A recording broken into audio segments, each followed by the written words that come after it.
चित्रा, अब आप हमें बताइए कि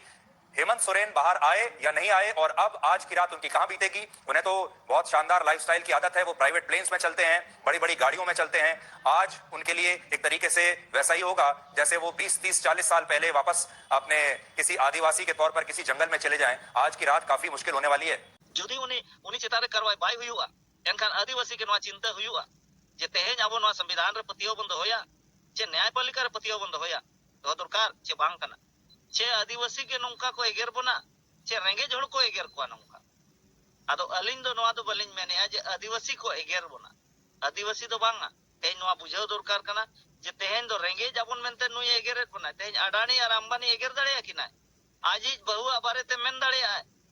चाची होपोना बारे ते मेन दड़े 11 आवर भीतरी तक को गोज किया हुना लेकिन तेहेन दो आदिवासी दो होना लगित को एगेरेट बना जलीलेट बना जे आबो दो बन रेंगे किया मेन